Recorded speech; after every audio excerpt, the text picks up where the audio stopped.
Hello, everyone, and welcome. It's Alisha Brusher here from Cosmic Gateway, and I have Anthony O'Flynn all the way from the Sunshine Coast in Australia. Some of you may know him from the Paradigm Shift Summit, and I had the privilege of connecting and meeting with him 2 years ago now. So I feel very excited to stay in contact with him and bring him on here to have a bit of a discussion and talk about the goings on and your perspective and the insight and wisdom that you can share. So Anthony, thank you for joining me. Well, thanks for inviting me, Alicia. I've been really excited to have this conversation with you. I was just sort of thinking, Ellie, it's going to be really exciting to really get into the nuts and bolts of what's going on and see where it goes. Yes, absolutely. And we've touched base over this year as the unfoldings have occurred, and it's been really good to connect with like-minded people. And often when you have those conversations, it's like, oh, I wish I could just take snapshots of that and then be able to put it out to a lot of people, because I know a lot of my viewers and maybe people who are connected to you do feel a bit isolated and alone. So it's nice to bring these topics and subjects and conversations out there of just musings and viewpoints and observations, shall we say. So I don't know where to begin. I don't know what question to ask you, but I mean, where would you like to start, and what's your take on current events? I mean, let's start with Australia and where we're at.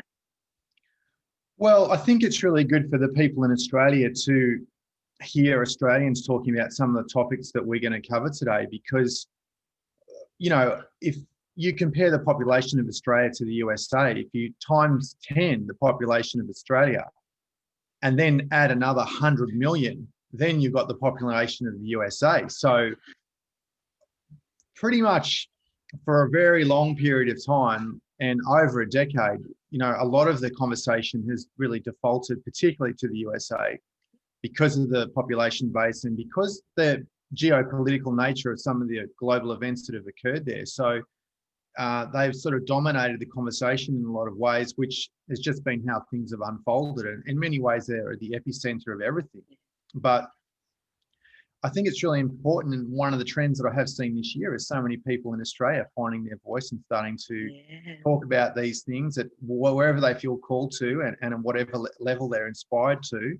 And that's really been really exciting to see the conversation. I find myself in the last few months always looking at what's happening internationally and obviously especially USA, but now more and more I actually find myself listening to what people in Australia are saying. And it really is amazing. It's been one of the defining things that I've seen this year, is to see the voice of Australia start to become energized and activated. And anyone that's watching this that feels they don't have a voice, then the only one holding you back is yourself.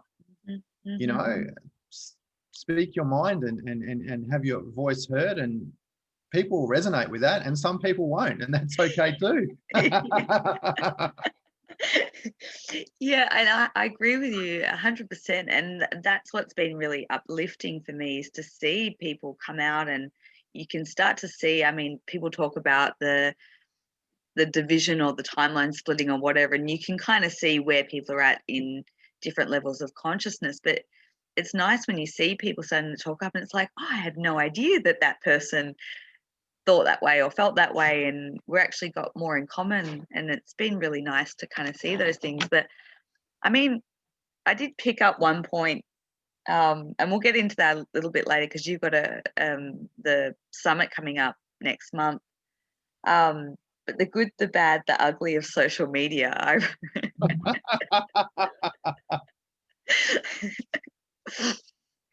How long have you got?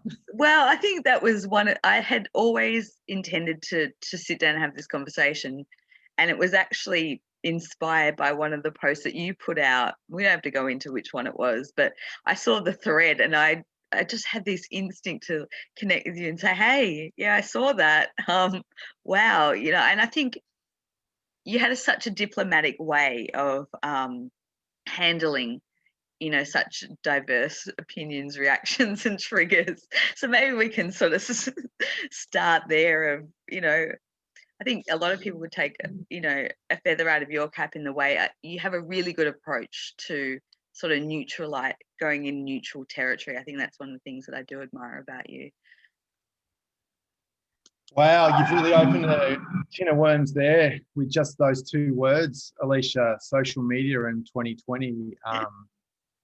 Well, the good, the bad, and the ugly. Yeah. Well, the good thing is that people are connecting from all around the world with different common interests, and it's much easier now than what it's ever been because of social media. So it's been a huge gift, and it really has leveled the playing field in many ways that everyone has a voice.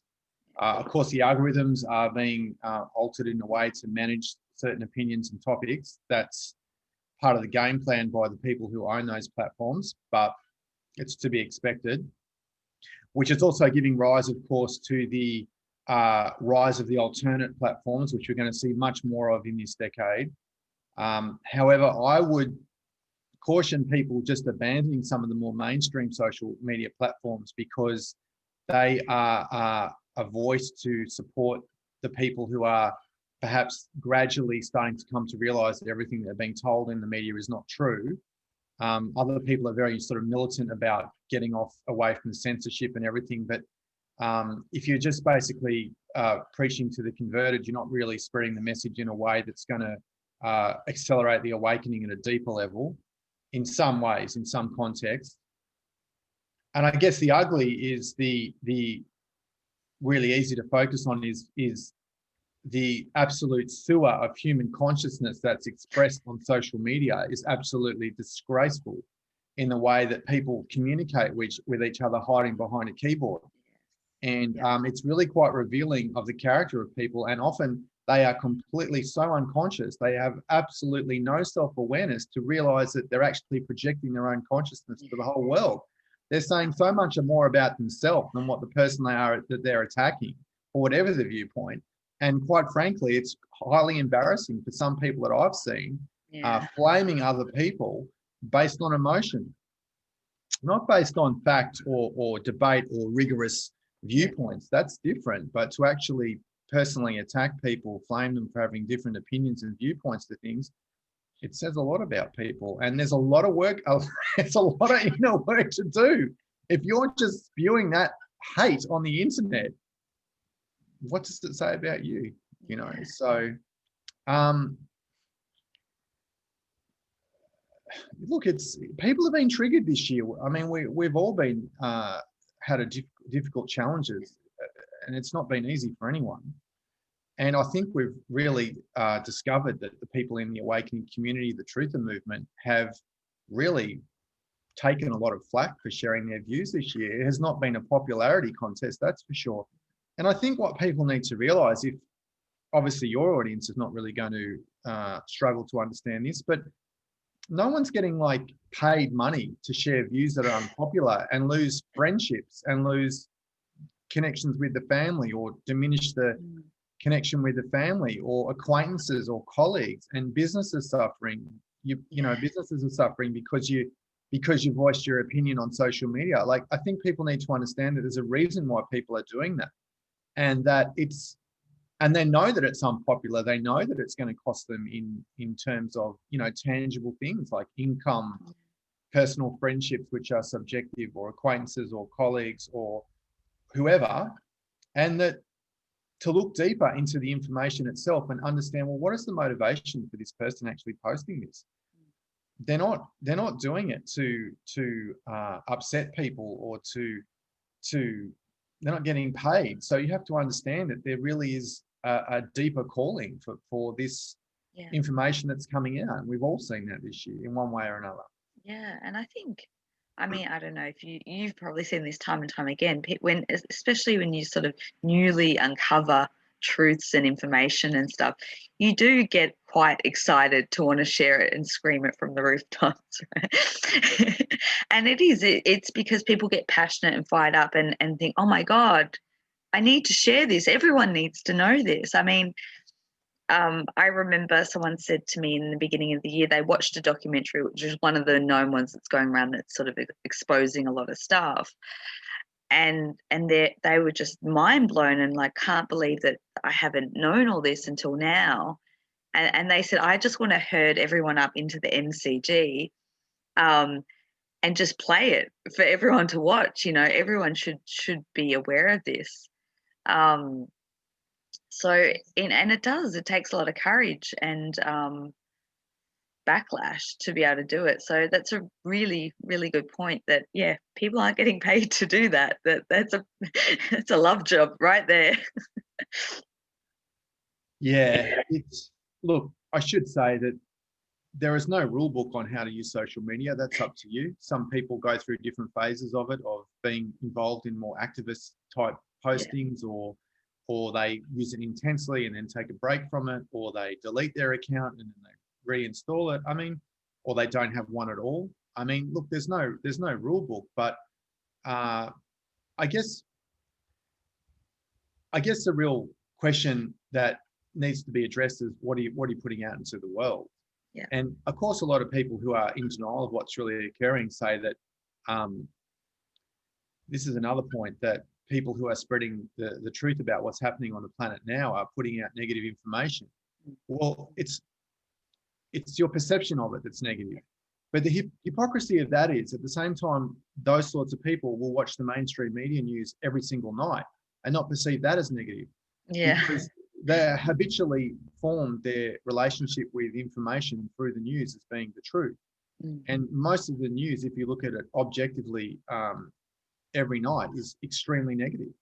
And yet they don't ever discover that relationship, that the mainstream media is just full of negative news. And then they have a happy story at the end of it of, a dolphin or something swimming off the coast of, the Pacific Ocean or something like that. So the reality is that we're in an information war, and 2020 has really revealed that the information war is being won and lost on social media. And I've even seen mainstream news reports that are attempting to look like a social media live or a social media type report, where it's kind of filmed in a way and they're produced in a certain way that's sort of meant to have that more organic, sort of authentic, unprofessional social media look.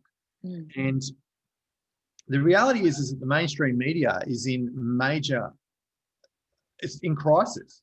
It's in a complete crisis of credibility. It's in a crisis of advertising revenue. It's in a crisis of circulation, numbers, viewers, all of that. And they know that it's terminal, and they're not really sure exactly how to do it, because the more that they put out this fake news, the more that their credibility is questioned, the less people actually watch it. And it's interesting to see now that the mainstream media, as it appears on free-to-air TV, has now morphed into a very, very, very powerful presence on social media itself. So now you're seeing like interviews or stories on social media from the networks and so on that are just 1 or 2 minutes, whether that's all the various platforms on social media, because they know that's where the eyeballs are. And they're still trying to stay relevant in a world where their credibility is in terminal decline, and their viewership and everything, particularly from the point of view of the millennials. Some of the statistics are that millennials really have little, if any, engagement with the mainstream media at all, as we would look at it traditionally. Yes. And the average age of the boomers is 65. So approximately 20 years, when that generation begins to pass, the mainstream media will be, I wouldn't say redundant, but it will be at a place that we've never would have seen it before in our life, that's for sure. Yeah. So, higher perspective. I mean, I know we could get into the nitty gritties of what's happening in Melbourne and what you're in a different state. So, those who aren't familiar, you're about a 2-hour flight away from me, and in a different state for the international viewers who may not be that aware of what's happening in Australia. But what's your perception from like the higher perspective of all this chaos that's currently occurring? I mean, not obviously just in Australia, but we'll focus on that for a moment. Well, there's a lot of suffering. I really feel for you guys in Melbourne. It's a very difficult time. I can see that, it's the 14th week of lockdown as we do this conversation. People in Melbourne have been locked down since July. It's quite staggering. Obviously, the backlash is getting greater. and the questioning of the official narrative is gaining considerable momentum. It's basically the conversation that I was having with a few people at Easter about what they were saying to me is I said, look, you're just way ahead of the curve. You're going to have to let the collective catch up to your perspective, which is going to take minimum 6 months. And it's going to take a year for other topics, and it's going to take the rest of this decade for more topics to follow that are beyond the mainstream narrative. They're not reporting at all currently. So being ahead of the curve has its benefits because you can see what's coming and you can prepare yourself. And obviously the most important preparation is the spiritual preparation. And it is also very frustrating because what's so obvious to you is not obvious to literally millions and millions of people. But from a spiritual perspective, what we're seeing, Alisha, is that people are complaining about all the darkness on this planet and all the chaos and the turmoil and all the disruption. Well, it's actually not the darkness that's causing that. It's actually the light. It's because the light is coming onto the planet now and the subtle reality of our planet is shifting that everything is coming to light of what's occurring. So a lot of the abuses of power, the corruption of the politicians, the inaccuracies of the mainstream media, all the basic energy of the darkness has been on this planet for millennia. Yeah. But now it's being destabilized by the light itself. So don't expect, people in the New Age community often get it wrong, that the light is going to be this glorious kind of shining and awakening and everything. Yeah, but the awakening process, because of the systemic nature of the control system on this planet at all the different levels that we experience day to day, are now being destabilized because of the light. It's messy and it's going to get more messy, and things will get worse before they get better, because the consciousness that is intrinsic and entrenched on the planet will not be removed easily. These guys are not just going to give up and go, oh, you know what? We all just need to hold hands and chant Om now and light a bit of sage, and we'll forgive and repent, and we'll do what all the, you know, all the light beings tell us. And all. No way. These guys are wedded to the darkness. They're wedded to their agenda, and they're not going to give up. And the light is basically creating the destabilization of all these control mechanisms, combined with the Pluto and Capricorn transit, which is culminating in 2023, which is all the institutions, political institutions, media, medical, government, all these things which we're seeing that in total turmoil, and including the big one, the financial impacts and the ramifications, which are going to be colossal across this decade. But it's all giving birth to the new paradigm, and this is the greater perspective that we always need to stay aware of, that this is a tug of war. It's the epic battle of good versus evil, light versus dark, however you want to look at it. And we are really in it right now. You know, like this is the eye of the storm, 2020, and the storm is intensifying. We're not yet to see the worst of it. Yeah, I do. And I mean, that's a beautiful, thank you for that. That's a beautiful way of putting it. I haven't actually heard anyone summarize it in the way that you have about the light intensifying. But that's, it's so true. And I like the dismantling, like it's really dismantling what has already been here. It's unearthing. Unearthing is a word that keeps coming up this year. It's dislodging, you know, all those sort of terminologies. But you talked about spiritual preparation and that being the most important thing. Any sort of tips or like things that people could focus on that would help them through the chaotic times, or things that, you know, you teach? I know that you teach a lot of stuff.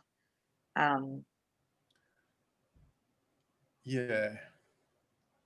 Well, I would say that the reality is that there's a lot of spiritual foundation work that we still need to do as a collective. I think that 2020 has shown us really clearly who we are and who we're not spiritually. I would say that where we've failed this year from a spiritual point of view is the platform for future growth moving into 2021 and beyond. I also think that people need to be very compassionate with themselves, because it has been very difficult. It's been very frustrating for many people in the awakening community to see the level of ignorance and mind control and hypnosis in the collective, that the facts are irrefutable, and yet people still refuse to look at things in black and white, where it's clear. Even the WHO have reversed or come out and stated their attitude to lockdowns this week, as it shouldn't be the primary method used as combating COVID-19. And that's coming from the WHO. So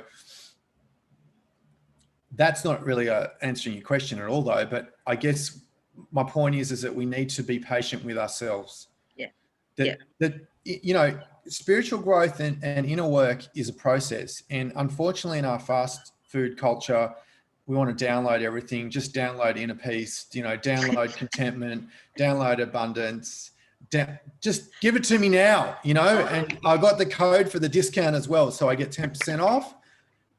Just jack me up with that frequency, you know. And, you know, I can tell you, I've been doing this for 20 years. And on that journey, you know, I've made mistakes. I've had mistakes that I feel like were built into my destiny, that were unavoidable, that were major growth points to me on my life journey. It's not really, we need to get to a point of spiritual maturity where we see the process of awakening as a life journey, which is great if you're in your 20s or 30s and you're just getting this, because I see so much potential and opportunity for people literally in the space of years. They got so much time to well, from that perspective at least, to get on board with true evolution of the soul, which is really the entire purpose of incarnating in the first place. So our culture, because we're living in such a period of darkness, is completely oblivious to that. It shows up in so much discontentment people have with their life, a feeling of meaninglessness and consumerism and materialism, which doesn't produce happiness and so on.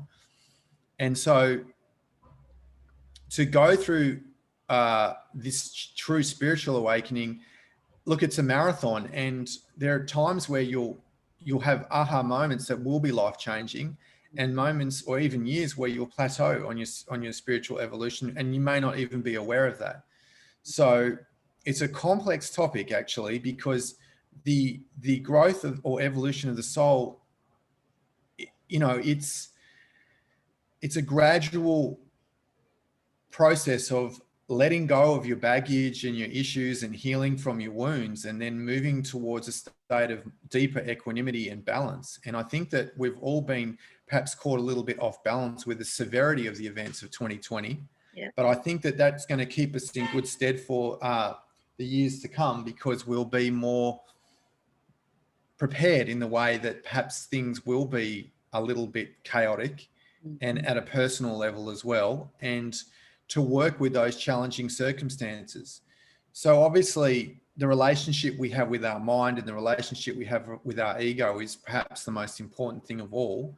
Second to perhaps developing all the beautiful qualities of the heart, which is a lifetime journey really to kind of become more integrated at those frequencies.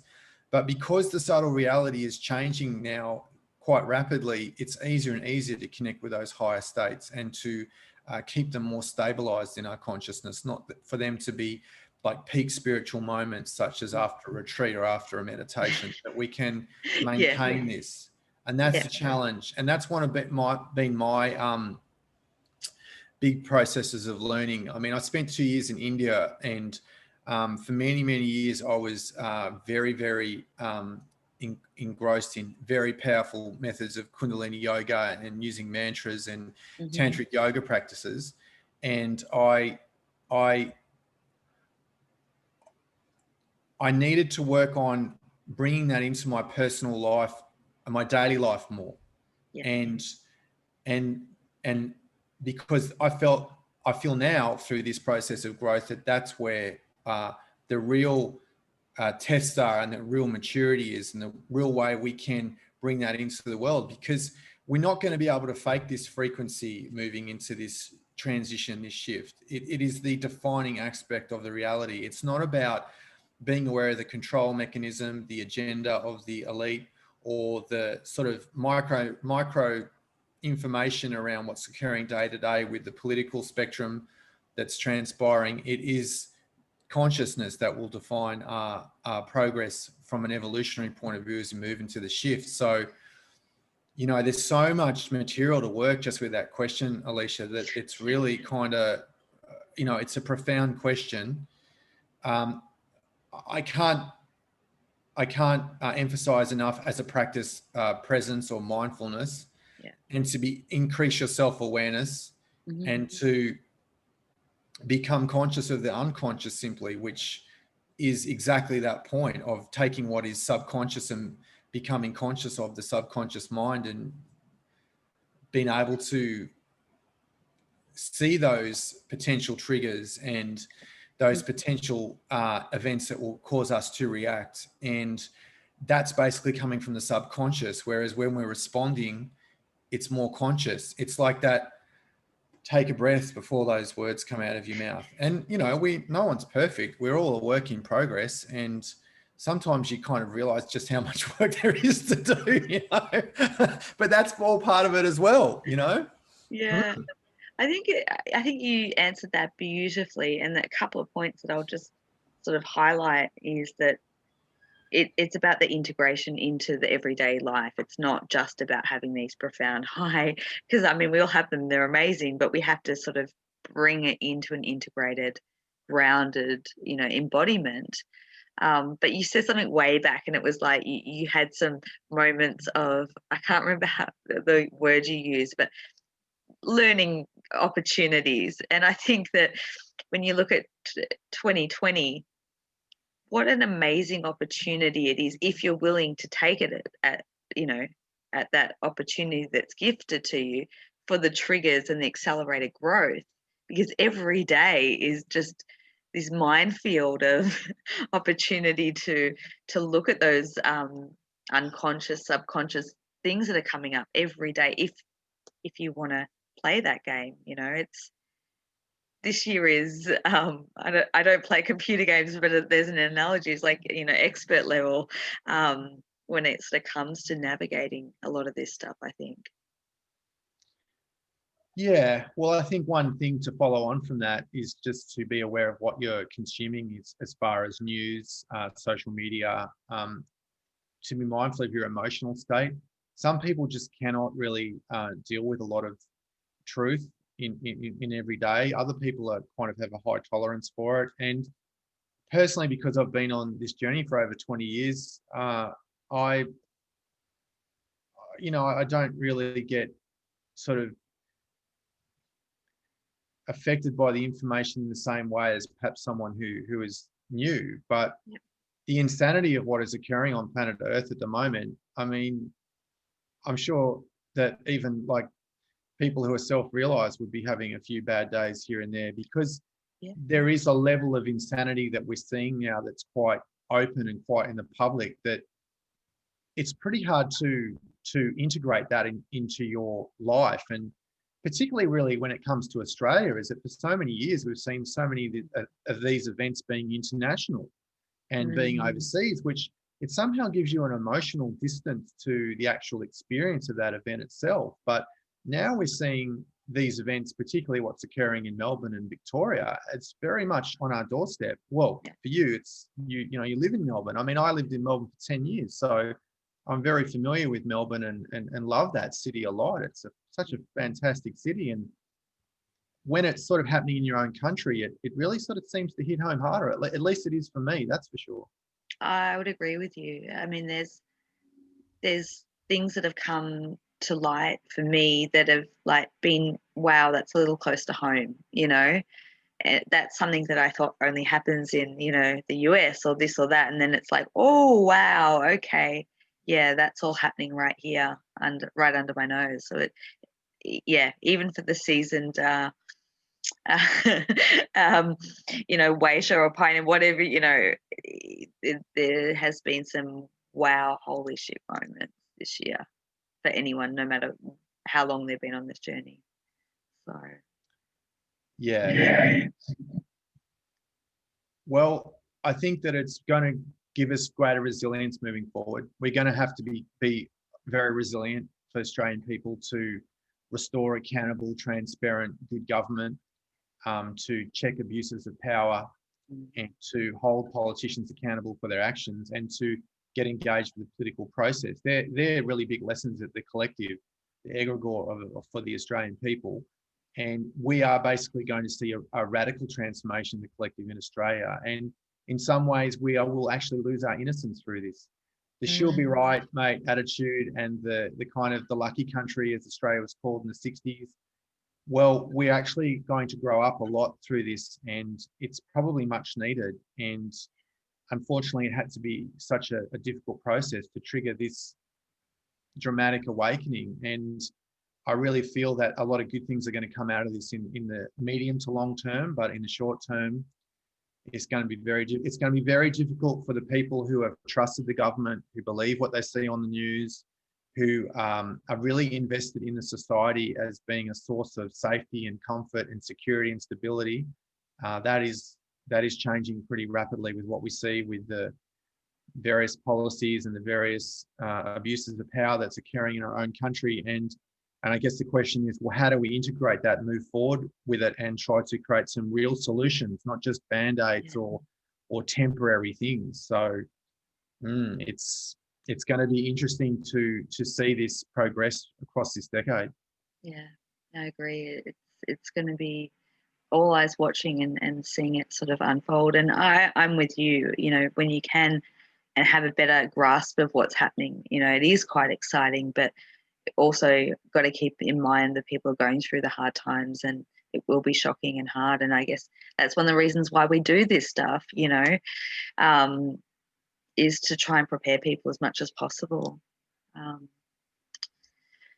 So the shift is happening, the paradigm shift. November. No, I know, I've got this. 14th to 16th, Gold Coast, Mantra, on the View. Yeah, I have to check my notes. You've been there. I've been there.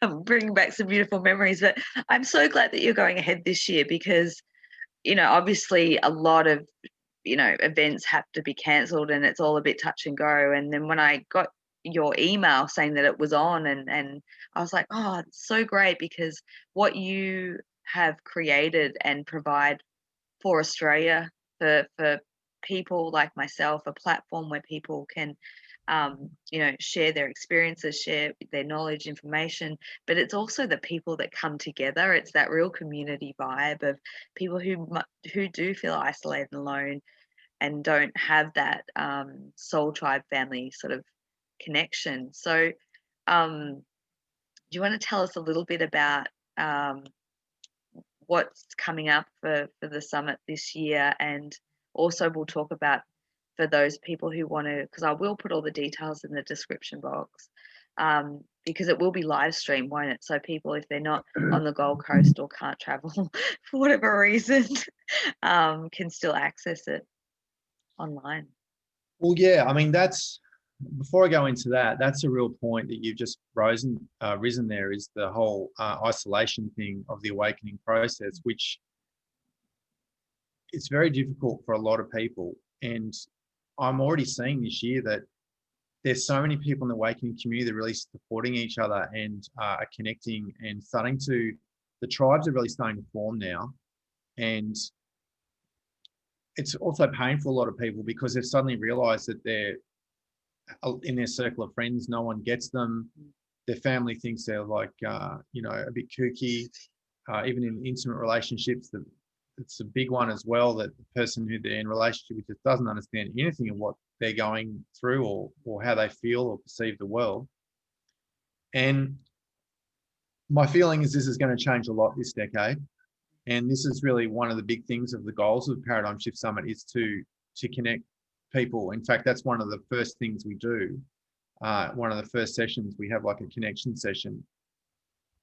And every year it's the same, especially this year. I mean, I don't look at the things from a statistical point of view, but so many people buy tickets themselves, like they come by themselves. Yes. So we get everyone to connect, and, so many friendships and connections formed from that, which is really good, because this is really important, and I think that we'll sort of see this more and more, that people will start connecting at a more profound level, but perhaps intentional communities form more, that sort of thing. Of course, it's digitally, there's always that as well. But yeah, so we're in our 5th year now. I'm the director of Paradigm Shift Summit. So this is something that I sort of was inspired to do in 2015. And I was going to ask, can you tell us a little bit about the backstory of how it formed? Well, yeah, that's a pretty, look, I haven't told this story publicly, but I'll share it with you before. I'll share it with you now. Yeah. I had like I run a yoga school as well, holistic yoga, and I teach tantra workshops, meditation, mindfulness yoga. And in 2015, I had major health problems, and it really came from nowhere. And I had frozen shoulder in my right shoulder, and I had a full width tear in my tendon. I think it was a supraspinatus tendon. And I had an MRI scan, and I had no idea how that even happened today. I mean, I had got the X-ray in the garage still, and it was the most painful thing I've ever had done in my life. Because if you cannot imagine pain until you've had frozen shoulder, it has 3 stages: freezing, frozen, thawing.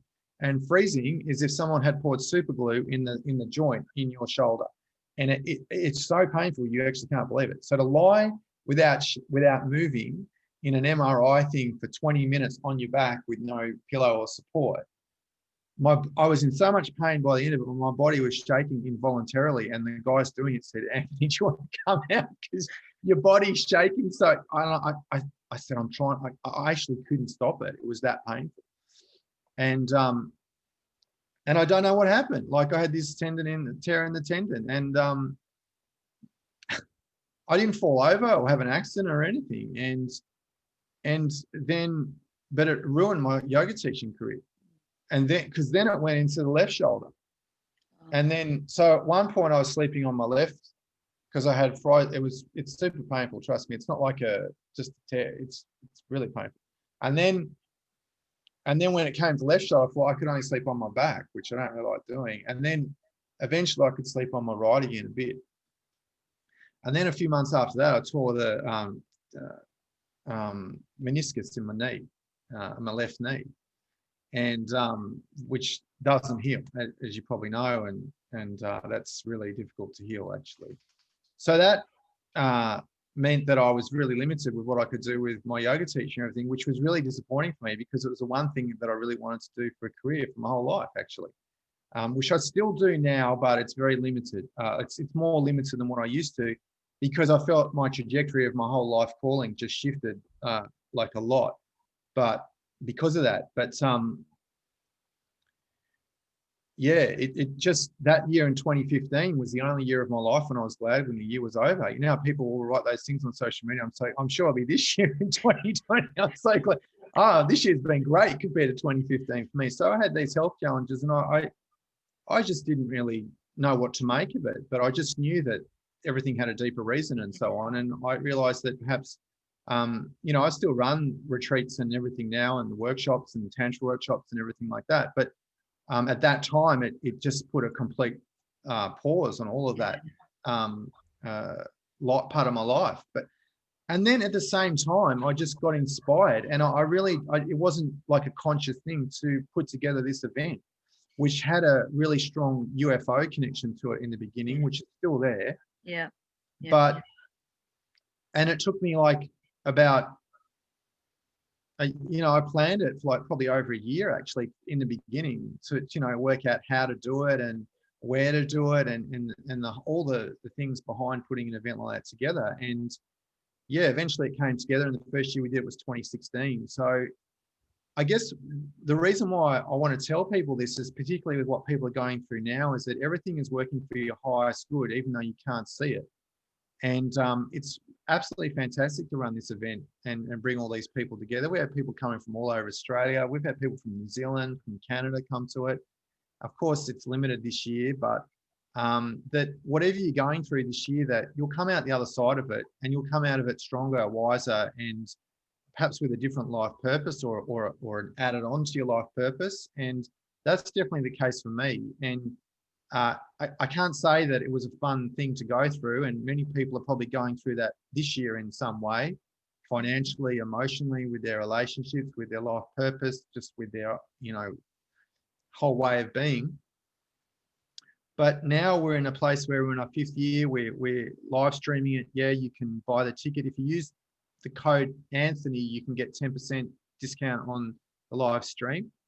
And yeah, the themes are, this year we have, it's mixed up every year. It's basically a melting pot of all the themes of the awakening. So we've had people speaking about,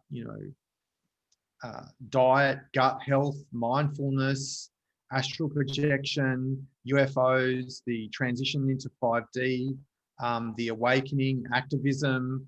There's meditation, there's yoga, people proponing all kinds of alternative health. It's pretty diverse, actually, and that's one of the things we find that people really enjoy about it. There's live channeling this year. I can't even remember. You can go to the website and check it out. I'm too busy doing admin with it all. I'll put all the details that people can go. And I think that's what I like. It's a real, there's something in it for everyone, or there's multiple things in for everyone. And you can, learn about new and cool different stuff from all different areas and arenas. But I am so glad that you shared that story. I had no idea. Just the backstory, and I think how relevant it is now when you do go through massive life-changing things. It does take you on a whole new pathway. And I mean, it's probably rough to say, and I don't know how to say it nicely, but if you hadn't had all those really painful experiences, I wouldn't have met you. All these people who I now met, who are part of my soul connection through your events, would never have happened. So there is that. Thank you, Anthony. Oh, I get it. Yeah, I agree. And I was pretty stubborn. Like, I really felt this is my calling and my path, and it is. Yeah. But it's added as a sort of as a base to push me into other things as well. And we've got all kinds of exciting things happening. Like I'm publishing a book in December or January about the paradigm shift, which goes into a lot of the topics we haven't covered. And I'm also making a documentary, which will be out next year as well. So my shoulder's not really better, by the way. They're not great, actually, even today, and neither is my knee. But I wanted to just add on that to say to people, Alisha, that there's a certain grace that you can carry in your life with your suffering if you can choose to. And I'm not saying that that's easy, but moving beyond the victimhood and the kind of feeling of why me or poor me and just basically living in a disempowered state, is that there's something to be said with someone who sees their destiny and their life journey from a more gracious place, where they can celebrate those challenges and live with them and be sort of quite gracious about it and honor those limitations or whatever karma has needed to be burnt or experienced. And that's the same for all of us. And I've noticed as people age, they can open to life or close to life. And some people can become quite bitter in their middle life years, where things didn't go as they wanted or should or whatever. And I think that is pretty much the case with most of us in one aspect of our life or another. But there's a certain way where we can be more, I don't know, it's like having compassion for ourselves and the lessons that we chose to experience before we came, and understand that, as I said earlier, everything is working for our highest good. And, there's a real wisdom in living like that, and even trying to live like that, because if you can have the point of view that as we go through these difficult years, that everything's working for our highest good, and you sort of are swimming in the stream towards evolution, even if that may be difficult, then in the end, things are going to be much easier. And that's one of the biggest problems that I see with a lot of people who are avoiding the truth and avoiding reality this year, is they're living in a fantasy, and at a deeper level, they're avoiding evolution in some capacity. And that's going to be problematic at a deeper level. It doesn't matter what your beliefs are about various social, political, economic people. We didn't say the T word in this conversation, No, but we didn't. which is probably a good thing. But it's more, are you able to integrate truth, and are you moving towards a higher vibration state in your own being? They're the real fundamental questions for the years ahead. This is just the alarm bell ringing this year, and the conversation that we're having now will be very different in years to come, because it is going to be much more based around consciousness, around being more heart-centered, being of service to people, being in a state of mind where what can I give instead of what am I getting all the time. And we are seeing this split. And this year has been basically, as I refer to it in the book I'm writing, is a culmination of the energy and the events of 2012 onwards. So Yes. I'm really excited to be here. It's been difficult. I think it's going to get more difficult in some ways. I pray for the people of Australia that we can somehow, you know, wisen up, grow up, get engaged legally in the political process, and really start to work together and sort of right some of the wrongs. And gee, it's going to be a really interesting, period of history. And it's so amazing to actually be here to experience this day to day. And fantastic. Good on you, all the work you're doing and everything as well, for your contribution and everything. And I just wish you all the best, and keep on being awesome. Yeah, thank you, Anthony. And thank you so much for taking the time to chat. I'm so inspired right now by you, and I can't wait for your book to come out. I can't wait for the documentary. I'll certainly be, tuning in live stream this year.